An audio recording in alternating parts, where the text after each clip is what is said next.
What's up and welcome to Party Invite, where we invite you to a gaming community of diverse enthusiasts. Your party members today are Thomas Egan. Hello. Carlos Gomez. That's a me. And I'm your party leader, Chris Mowry. On today's show, we're going over some of the highlights of the first day of E3, including Wholesome Games Direct, Ubisoft Forward, Devolver Max Pass Plus, and whatever that Gearbox thing was. Carlos, talk to me about this Wholesome Direct. What we have here. So, the Wholesome Direct today was a continuation of what we had previously. It did have a little bit of a few of the games that we saw yesterday and a few of the games that we saw. I can't even really fathom time right now, but I believe it was a couple months ago when we saw the major Wholesome Direct on its own stream, and some of these games were seen before. But suffice to say, we are seeing some really great indie titles, and they are largely in some kind of trendy categories, like hand-painted art, very artistic, beautiful hand-painted art games with a variety of narrative stylings, quarantine cooking titles, Yes. which that says it all. But there were games like Hot Pot for One, Soup Pot, which are almost indiscernible. You really can't tell which is which on that. Yeah, I thought it was the same game. I was totally lost. Pico, and then to a lesser extent, there was a game called Venba that looked like a really cute telling of how a family deals with this situation.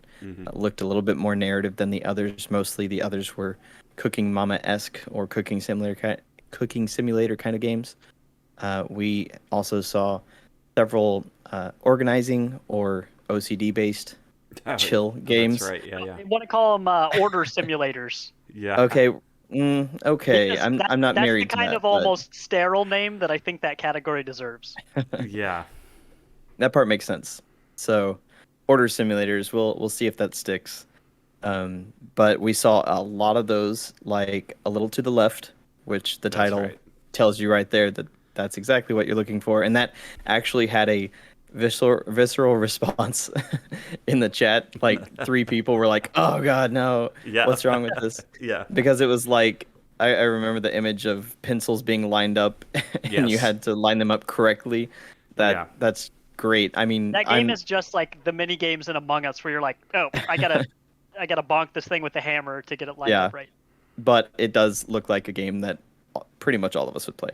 There's also Unpacking and Woodo, which was a little bit less that kind of game, but it was a beautiful architectural game where it looked like maybe you were filling in colors on this really articulate this wooden furniture in this home. It was gorgeous, very, very calming though. It looked like kind of tech demo-y. Like that's how crisp it looked.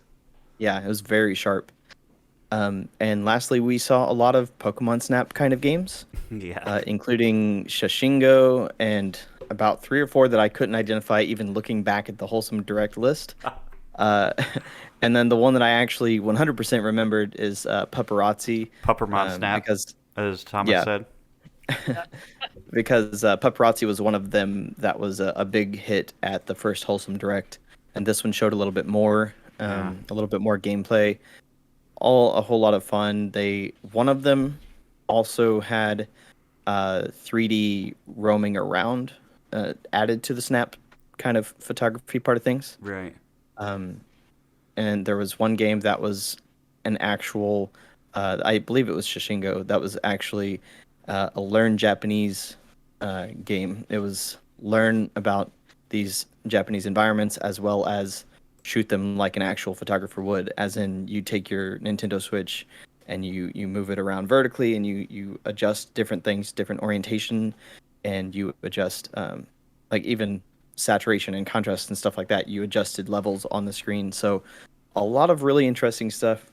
But it's kind of funny how many of those titles in the Wholesome Direct actually fit very specific categories. Yeah, a lot of cats. There was so many cat games. An impossible amount of cats. Yes. So many. Gato Direct. cats, cooking, and shores conference. Yes, yes. I guess that's wholesome, too. I guess lines right up with that. What is this Rainbow Billy game? I don't think I remember seeing that. What was that one? In a world devoid of color, one cute indie-looking character has to travel between islands and, I don't know, feed like gummy fish to his friends or something. I don't know. You go around to these islands and like talk to your pals and cheer them up so that they go from gray to colorful. Okay. It looks cute. You sail around. I kind of like games like that. You go from place to place and you platform a little bit. You jump on flower petals and climb up cliffs in a cutesy art style. It's cool. Nice. It's definitely a chill experience. Nothing but chill vibes in this Wholesome Direct. Yeah. Nick? We've had a lot of those over the past 3 days. Yes. Like I feel like most of the stuff that's happened is indies, and I'm fine with it. It's hard to remember is it soup pot or hot pot soup? But it's one of been the a good two. time watching these trailers. Yeah, it's been a lot of fun hanging out in the Discord, E3 watch parties. If anybody wants to hop on that for Yeah, we Sunday, had, it'll be a lot of fun. 9 people max today. That was a good time. Yes. Also in this we had Lake, which is it's 3D, looks really nice. You are a postal worker attempting to build relationships with people by like delivering them mail. You like talk to these people and stuff. It's very interesting. That is a brunch vibe if I've ever seen one, Thomas. Yeah, baby. Except I'm trying to ring in Carlos for that one. Oh yeah, there you go. It definitely looked like a game that if you want to be a busybody, like have at it. That's what it is. Like Yeah. you probably have a few specific goals that you have to do as a mail delivery person, but at the end of the day, it's like so. What about your kids in school? How are you doing? Oh, you're getting divorced. Oh, okay, great. Like Yeah. You just kinda like trying to learning make about a people bunch of feel people. better. Yeah, looks awesome though. Yeah, it's super interesting. Then they were like, hey, we're going to do this kind of just all-out assault on your senses and hit you with a bunch of different indies, like kind of in a row without really talking about them. The very first one they showed was called Lego Builder's Journey, and it looked like realistic Legos were like photographed for this, but it was like a puzzler that sort of reminded me of like almost like a Lara Croft Go, where it's like a cube and you're kind of turning it around and but with Legos, so you're moving stuff around to get this little thing from point A to point B. Lego jumping bean, basically. Yes, and it just looked really cool. And those kind of puzzlers are always really fun. And then here comes this real satisfying one for you, Thomas. Power Wash Simulator. Hell yeah. It's a game where you power wash stuff. That's it. That's the game. I'm not kidding. That's the game. And definitely an order simulator. Yeah. And I before we even saw it today, I had already planned on playing that on stream. Yeah, I watched Gary Whitta do a stream of that. I think it was last weekend, and it's definitely enjoyable. Like, and Gary, is a talker, and he was speechless for a lot of it because he's just like, yes, I want to do this. If you want to power wash stuff, they got you. Yeah, that comes up a lot. Yeah. Especially in this gaming sphere, there's too many power wash games. Oversaturation. Yeah. Oh, I see what you did there. Moving on from the Wholesome Direct, we had the first biggie, right? Ubisoft Forward. I was a little underwhelmed by this presentation for the most part, but we started off with Rainbow Six Extraction, which is formerly known as Quarantine.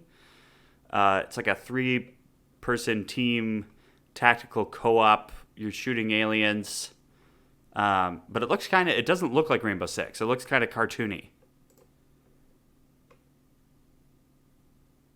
Yeah, it was one of those things where I feel like they kind of did that division outlining of the characters for the enemies, and so it kind of felt like the enemies were a little bit too arcadey, but at the same time, maybe that just helps with the immersion as far as identifying your squad versus the shit ton of enemies that are around you. It felt like a very like Valorant type skin. Yeah, I on hear it. that. The colors aren't really blended. They're like thick lines Yes. around some of the objects and enemies. Uh, we were split in the watch party on Yeah. everyone's opinions on this. I think this looks good. Y'all know I'm a sucker for squad games, and Mhm. I like hero games. It's why I like Overwatch so much. I like Apex. Resident Evil. Rainbow Six Siege is a game that I am not actually interested in playing because I don't want to lose. Like, I don't want to just constantly lose. Yeah. And I also don't want to spend the time to get better. But there are cool things about that game.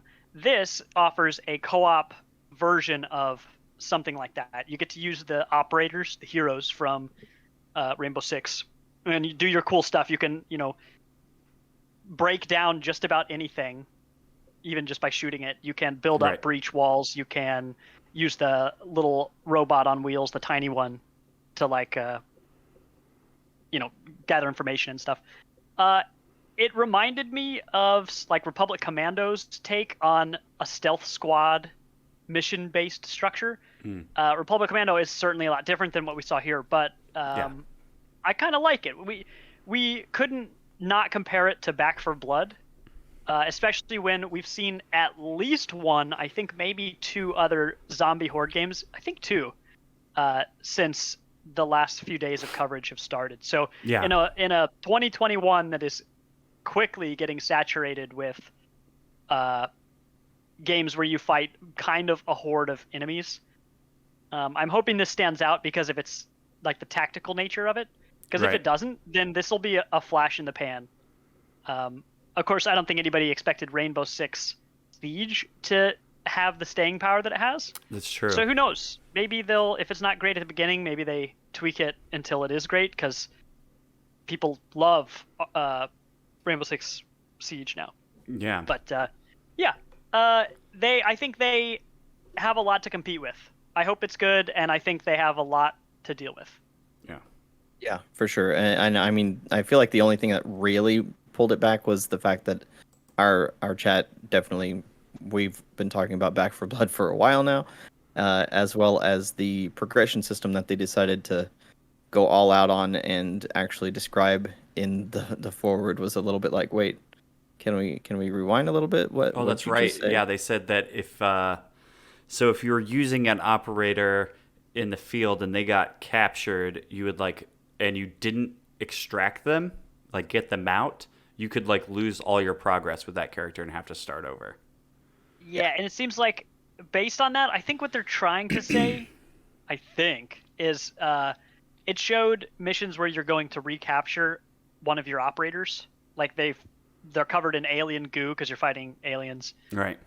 And you've got to go save them, right? And so I'm guessing it's the kind of thing where your progress is all about upgrading the individual operators. Right. And so like a Darkest Dungeon or XCOM, if you lose that character, they're just gone. Yeah. They're dead. Yeah. So yeah, it has a Interesting. lot of potential, but yeah, I just hope they show up. Yeah. One that really kind of piqued my interest, and I'm really interested to see how it pans out, is Rocksmith Plus. Rocksmith was a game where it kind of came with a USB that you can just plug into your real guitar at your house and just plug it into your system or your PC and learn how to play guitar. And they've kind of taken an even further step there with being able to do it through your phone and through just your laptop and things like that. This if this works, this is a giant step in using video games as a teaching tool. If this takes off, this is literally Rosetta Stone for playing guitar. So Yeah. This could be really, really cool. I just really want to see how it progresses because I knew that Rocksmith had a little bit of a following, but I didn't think it was a huge hit. But maybe something like this, Rocksmith Plus, could really get it to a different level.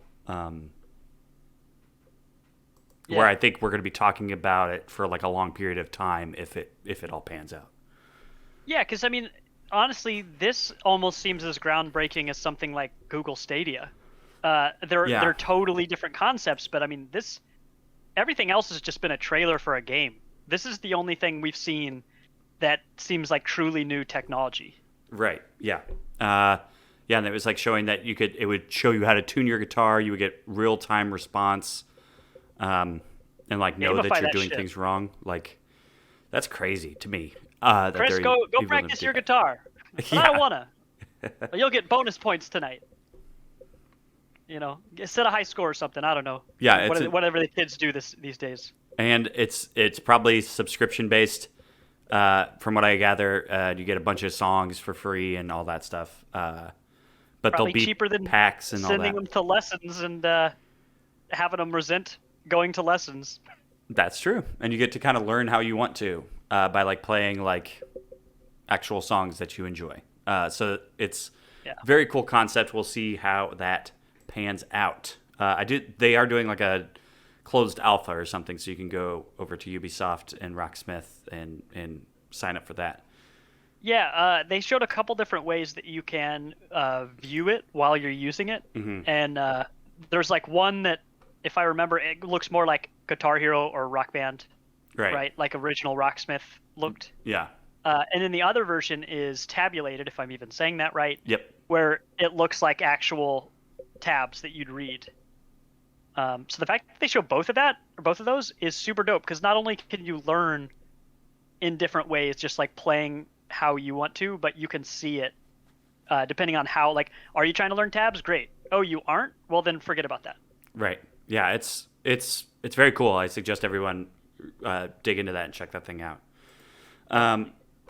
One of the other things that popped up that we've seen before is Riders Republic. That is the massive multiplayer action sports game where you're... Chris, now that you've played it for about 5 seconds, I don't even think you can say the words out loud. They got an NDA on that. Oh, yeah. Well, I can't specifically talk about what I played. No, hold on. I think Carlos is the leader of this podcast now. You've been NDA'd. I've been NDA'd. Yep. So about that Riders Republic. There you go. Take it away, Carlos. That game did look pretty fucking cool. The just the fact that you have the option to bike downhill, eventually like squirrel suit through ridiculously high speed gaps and rocks and stuff like that. Rocket squirrel suit. It looks crazy. Oh yeah, rocket squirrel suit. That's even better. That's dope. I didn't know that was a rocket suit. And even just having a first person mode in something like that. That's awesome. That's crazy. It's terrifying to see that. Like when people show those videos on Facebook of them like riding on the side of a mountain through their camera on their helmet, I'm like, that is terrifying. I don't know how you're. It really gives me a good old pucker up, Yeah. Yes, exactly. I mean, for better or worse, for me, I am more than down for having it be an arcadey experience. Yeah. I don't know how realistic it's going to be, but, watching those kind of videos of people with a camera on their helmet trying to do the downhill where it looks like there's not a path, but you're mountain biking down this thing. Like, if you just, like, turn ever so wrong and land wrong, like, I just don't know how painful of a game it's going to be to play often. Yeah. Well, it's just ultra rated M. Like, whenever you get hurt, you just, like, they show everything. Well, I think it's rated D for depression when you fail all the time. When you eat it. I think from the stuff that they showed, the trailer of like the competitive aspect, I think that is where this is going to kind of have life.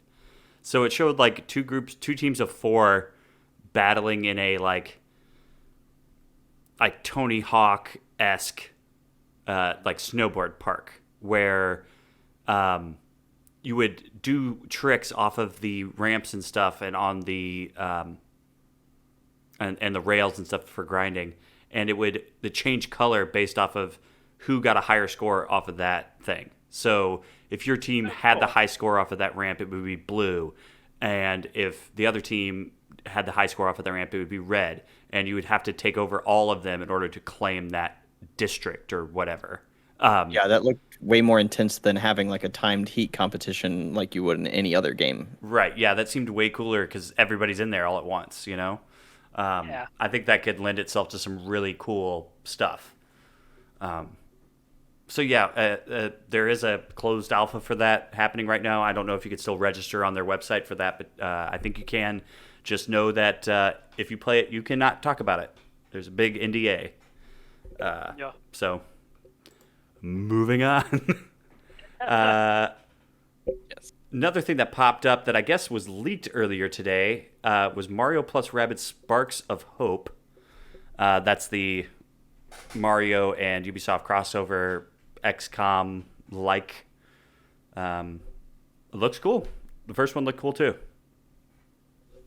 Did you? The first one's super cheap again. So. Oh well, there you go. That's good. Did you play that, Carlos? I haven't played it yet. Still, for some reason, it actually the deal might still be going. You'd think they would because they I'll just probably announced a have to new post one. it on. There was a deal. I think it was specifically through Ubisoft. Yeah, with a code you can get the game for $5. So, I'm definitely gonna buy that and try it out.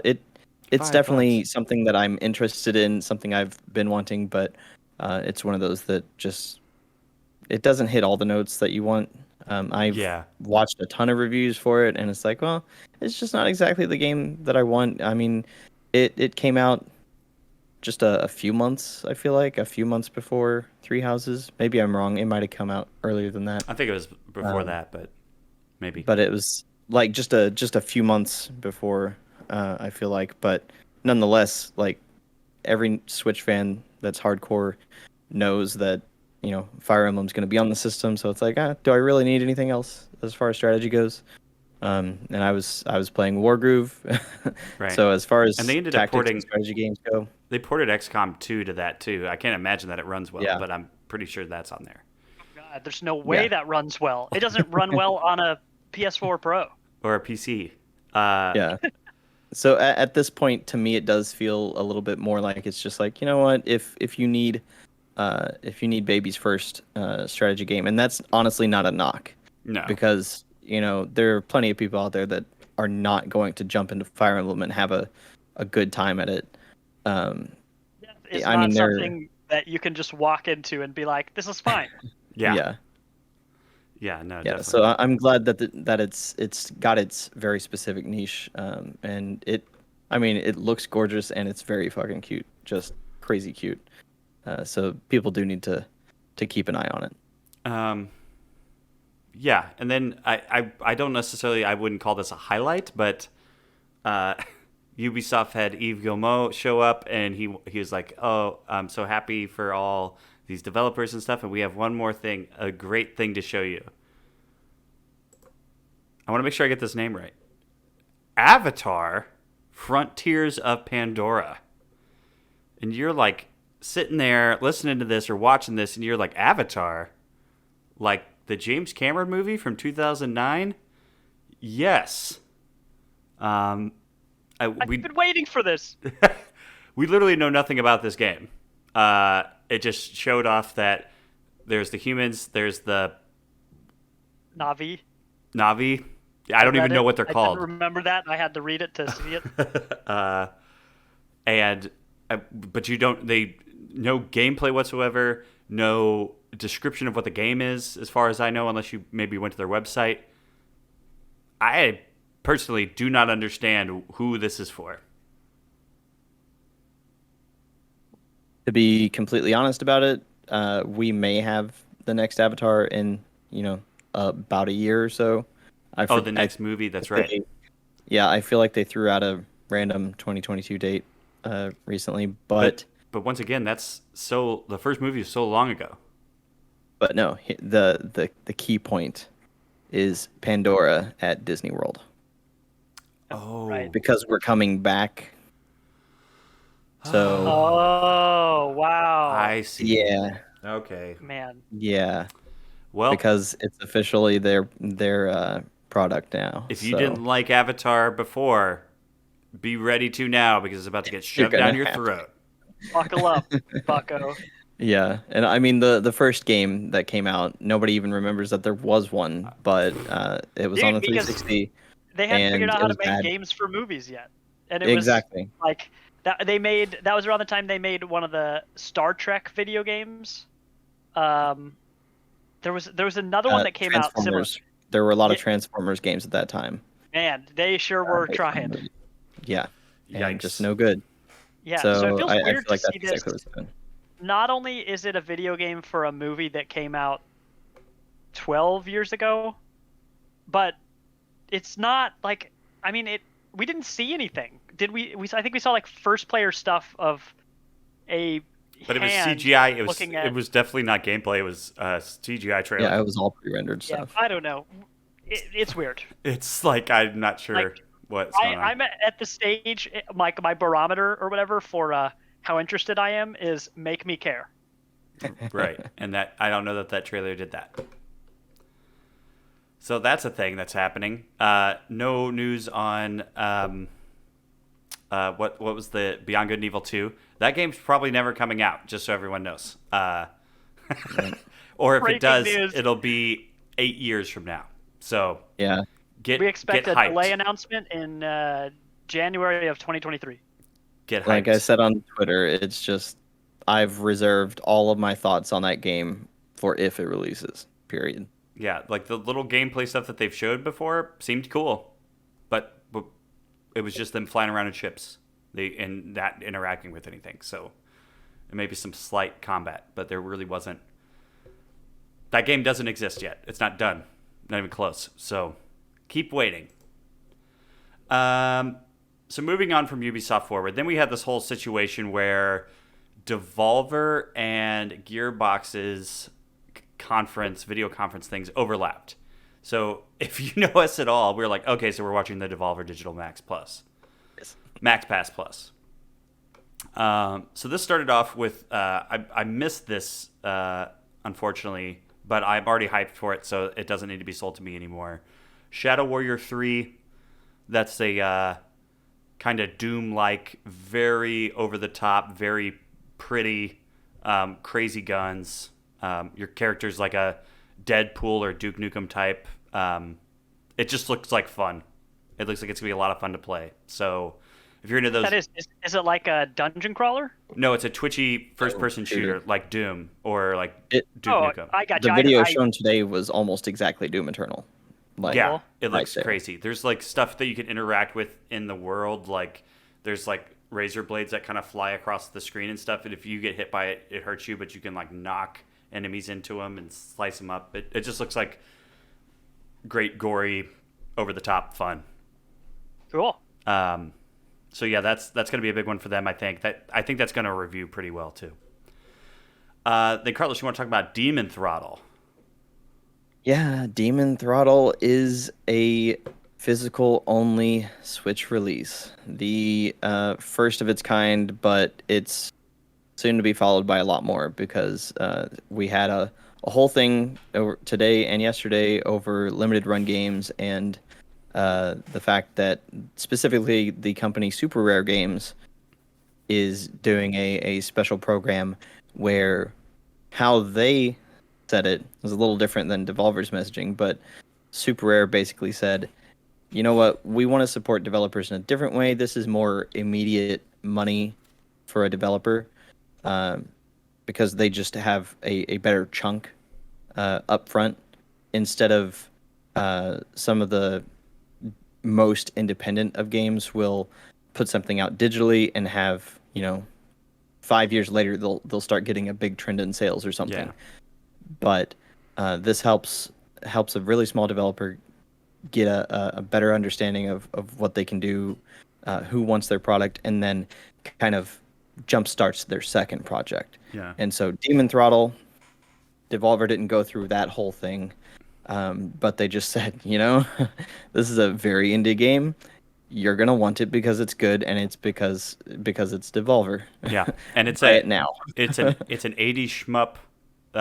It looks super cool and fun. Yeah, it does look really fun. It's got a very Zelda-y vibe with the way that it presents its 2D and its bosses, and it's a little bit of bullet hell at the same time. Yep. And it's exclusively through Special Reserve Games. So just FYI, if you're not familiar, Special Reserve Games, they have open pre-order system, but they're usually limited to about 3,000 copies of a game, 4,000 maybe. And it opened up today. The website is very iffy to get into right now, and that's 2 hours later, I think. And just if you're interested in it, though, you kind of got to get it now, and then expect to actually receive the game in about 7 months. So if you're gonna get it, order it. Otherwise, leave it alone. We'll see what happens in nearly a year from now. Yeah. We really don't need to say this, but Devolver Digital are always incredible with these presentations, and this one was called Max Pass Plus, and it was just fantastic the whole time. We were dying laughing for most of it. If there's anything that we've seen from the past 3 days that you should actually watch the conference for and not just watch the trailers for, it's the Devolver Digital conference. Absolutely. It's worth it from start to finish. Yes. Yeah, it was absolutely killer writing with top-notch production, and it completely showed out Gearbox. It showed you what we expect from something like this. And yes. it showed Gearbox's age, and great for Devolver. And we've talked about them plenty of times, and a lot of specific games that they make, or that they publish. They is good. There's a reason why they are the main publisher. That's like, are we indie anymore? Really? That was the whole joke that they said in it too. Yeah. Is it indie if a game has a publisher? Well, it is. Yeah, it's amazing. But go check that out if you haven't already. We're gonna run through some more of the games that we really liked from that. Wizard with a Gun. It's Nintendo Switch and cool. PC. Yeah, really. And Thomas, you said it looked like Bastion meets Don't Starve, so that's right up your alley. Yeah, it's a survival game, so you run around. I saw the wizard with a gun. Everything you do is with the gun. So, you want to harvest a tree? You fire your gun at it, and the tree explodes, and you get wood. You want to build a building? You shoot the building out of your gun, and it lands and creates itself. And you could it's customize your. It's it's like a twin stick thing, yeah. But also, and you're floating, so you can even place ground blocks. It's isometric. Which also really helps towards the vibe of both of those games. Yeah. Survival game with a goofy sense of humor and fun stuff where all of your magic is your gun. And it looked like you could kind of mix different things together to make different things happen with your gun. So you could put different things into it, just customize your build. Really, it's seems really interesting, really cool art. Did you guys ever play Magicka? No, I did not. I played Magicka 2 on PlayStation. I don't know. It might have been free 1 month. It is a game where you are a wizard, and to use magic, you have to slot. You have access to all these different elements and stuff. You have 8 different elements you can use. And if you combine them in different ways, they do different things. But the game leaves it up to you to figure that out. So you usually end up blowing yourself to smithereens a lot, or accidentally stepping in water and trying to use a lightning spell and just killing yourself. It's very charming in that it's just I don't know, mix this stuff, you figure it out. Yeah. Yeah, that stuff. I'm being drawn more and more to games where they just let me customize and build weird shit. I've enjoyed my time with Biomutant, the 10 or so hours I played of that, just because when I started customizing my gun was not that big of a deal before, and now it's a legendary item just because of all the customization I've done to it. It's just that's cool. That kind of stuff is cool. I like being able to just kind of mess with the game a little bit, and kind of build something that is unique to my character and things like that. Totally. Then we had the total mindfuck of a trailer for Inscription. I don't know how else to describe this. It is a card battler. That's like your traditional looking card battler, but it kind of looks like Gwent, the way Gwent is set up a little. And there's like, you can step away from the board and you're solving puzzles. And then there was like really quick flashes of you playing like a retro video game. And there's some FMV stuff. Like, it was insanity. The entire time the trailer was happening, everyone in the chat was just going, what? What is this? What's happening? It's spooky. It's a roguelike. It looks absolutely insane. Yeah, it says it's a card building game. The description on the website says that it uses escape room mechanics and like light horror elements. Which, yeah, I don't know what the hell that game is, but I'm here for it. It seems yeah, like... I mean, the narrative there is just awesome. It gave so many cool horror super vibes. unique.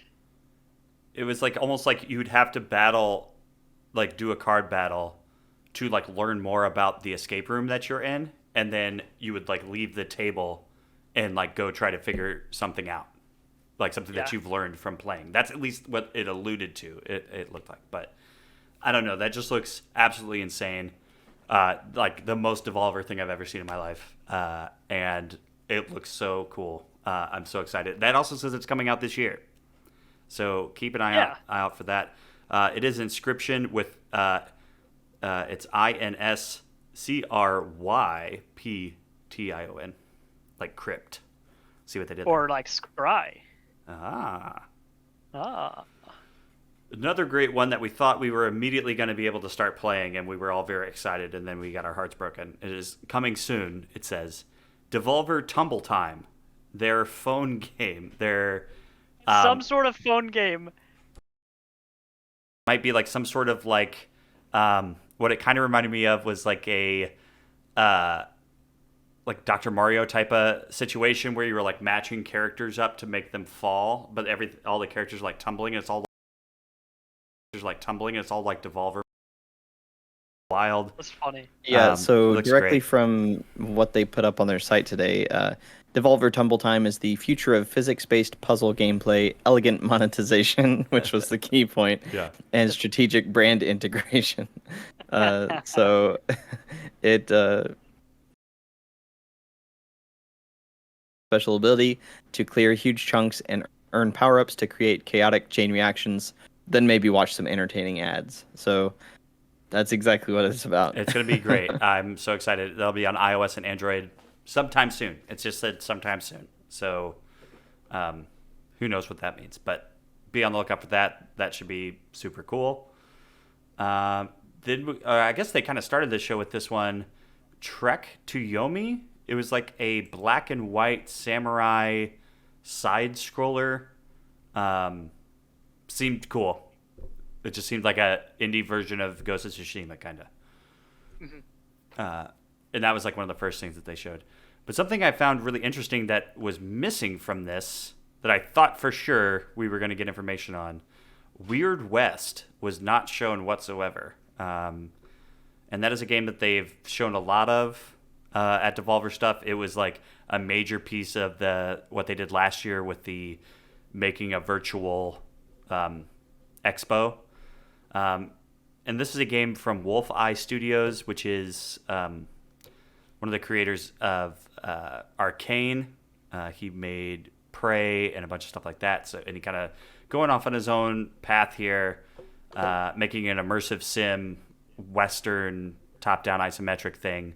It looks really cool, but it also still says on the website that it's due out in 2021. And the fact that we didn't see it during the Devolver press conference has me a little worried that maybe there's some problems going on with that game. Like maybe it's just not ever coming out, or it's been delayed, but they're not talking about it. The only other thing I could think of is maybe just maybe it will be something that we see tomorrow. Maybe it's going to be PC, Xbox exclusive. Yeah, but this is their conference. You know, this is like Devolver's thing, and this is like, I guess we did see Death's Door at another thing before we saw it here. But I think that'd be weird that they wouldn't show it during their own thing. yeah, I don't know. I'm hoping for good things out of that game. I just hope everything's all right over there at Wolfeye. So yeah, that was interesting. And then we decided we were going to let's go see what's going on with this Gearbox situation. Nothing is the moral of that story. On that. Yeah, they were just It was stroking the nothing at all. ego of Randy Pitchford and the movie that is being filmed right now for Borderlands. Which they also couldn't tell us anything about, really. Right.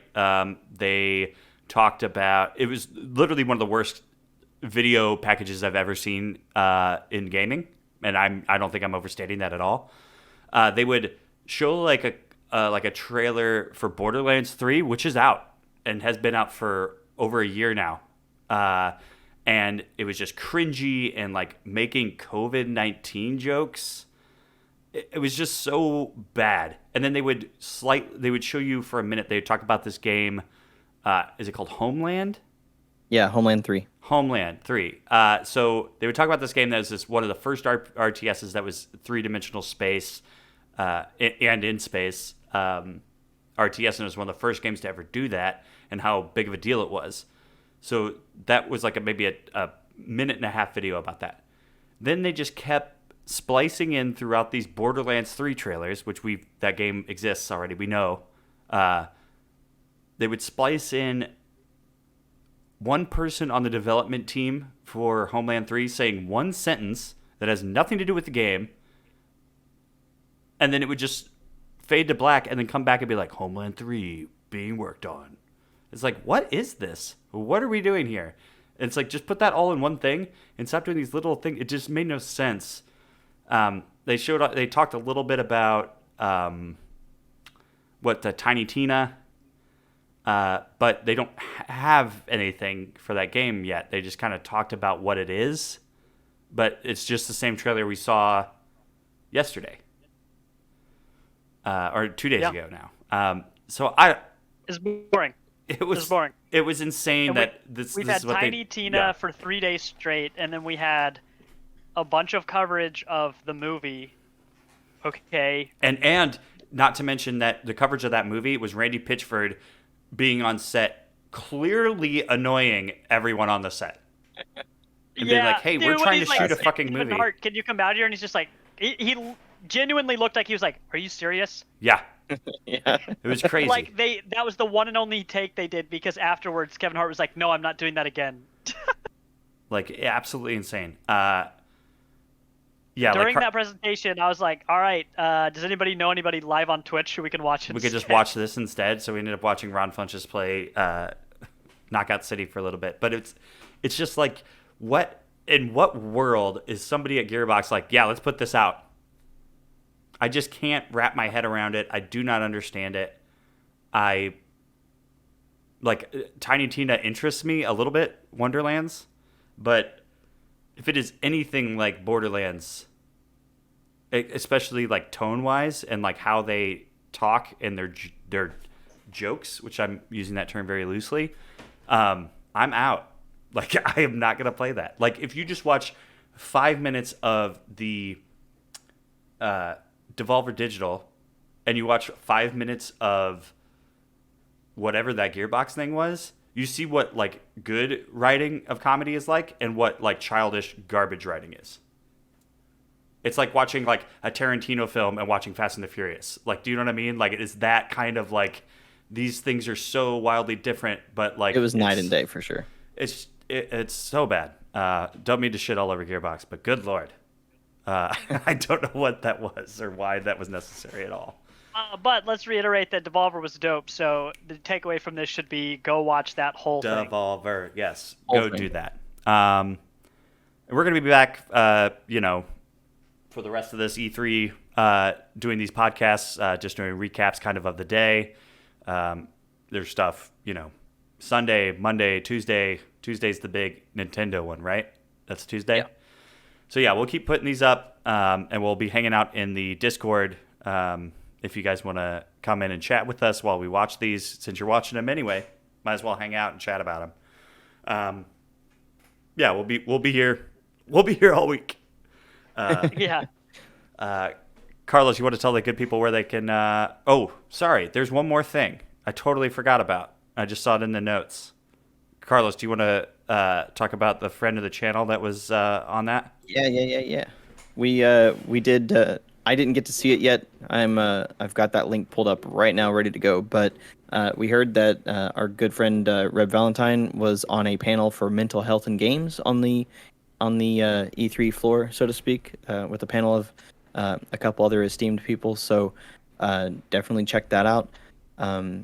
There were some really cool things that I think a lot of the general audience for E3 missed today, and I'll say that it's largely because of E3's incredibly disorganized and poor performance of actually getting their stuff together. It's a mess. They did have some hosts and stuff like that, but as we saw through our YouTube and Twitch streams that we would go back and forth on, at the end of the day, it looks like not a lot of people were watching specifically E3's content.